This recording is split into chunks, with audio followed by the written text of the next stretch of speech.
গীবত করা যেরকম গুনাহ, গীবত শোনাটাও গুনাহ। ভাইরে, আমলনামা বরবাদ হয়ে যাচ্ছে। কিয়ামতের ময়দানে যখন দেখবেন হাজার হাজার গীবতের মামলার আসামি, একটা গীবতের বিচার হওয়া ছাড়া পাও নাড়াতে পারবেন না ভাই। সেদিন আফসোস করবেন, আল্লাহর কসম, একটা গীবতের গুনাহ আমলনামা থেকে মুছতে পারবেন না। কিন্তু দুনিয়াতে এখনো সুযোগ আছে। আসুন আমরা প্রতিজ্ঞা করি, গীবতের ভয়াবহতা জানার পর চেষ্টা করি দূরে থাকার, কিন্তু কিছুদিন পর আবার গীবত হয়ে যায়। এখন গীবতের তওবা কিভাবে করব? এর থেকে দূরে থাকার উপায় কি? আপনারা গীবত কাকে বলে চিনেন তো? নবী সাল্লাল্লাহু আলাইহি সাল্লাম বলেছেন, আতাদরুনা মাল গীবাহ, তোমরা কি জানো গীবত কাকে বলে? সাহাবীরা বলেছেন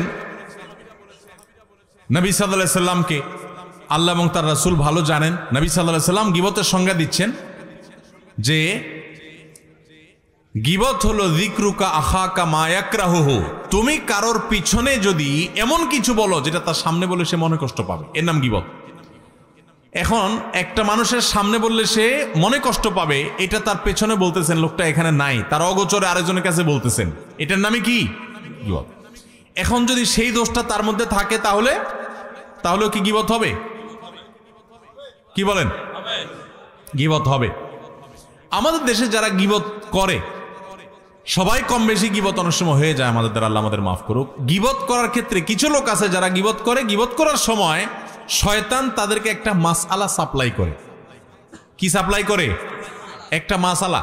কোনো মুফতি সাহেবে দেয় না, কে দেয়? শয়তানে। মাসআলাটা কি জানেন? মাসআলাটা হলো, আপনি যদি বলেন ভাই কারোর পিছনে সমালোচনা করা ঠিক না ভাই, গীবত করা খুব ভয়াবহ গুনাহ ভাই, কোরআনে আল্লাহ তাআলা এটাকে মৃত ভাইয়ের গোশত খাইলে যেরকম অপরাধ, নোংরামি, এটাকে সেরকম বলেছেন, এবং গীবত পরিষ্কার হারাম, আল্লাহ তাআলা নিষেধ করেছেন।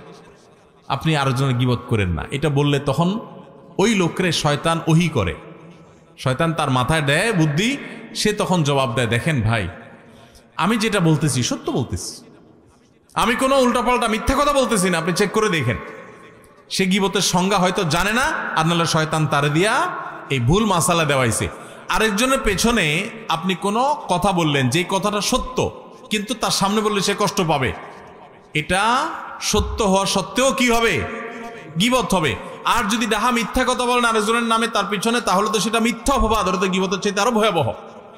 জান্নাতে যাওয়ার কিছু শর্টকাট রাস্তা আছে, শর্টকাট সংক্ষিপ্ত কিছু রাস্তা আছে, কোনাকুনি। ইমান আমলটা যদি ঠিক থাকে, শিরিক বেদাত থেকে যদি বেঁচে থাকেন, মোটা মোটা ফরজ আমলগুলা করেন, হারাম থেকে বেছে বেছে বাঁচার চেষ্টা করেন, আপনি নেক আমল বেশি নফল আমল করতে পারেন না, শর্টকাটে জান্নাতে চলে যেতে চান, মা বাবাকে এমন সন্তুষ্ট করেন যে মা বাবার আপনার পরে কোনো অভিযোগ না থাকে। আমরা মানুষ, ভুল হয়ে যেতে পারে, কখনো জোরে কথা বলে ফেলেছি, কখনো রাগ করে ফেলেছি, কখনো বেয়াদবি হয়ে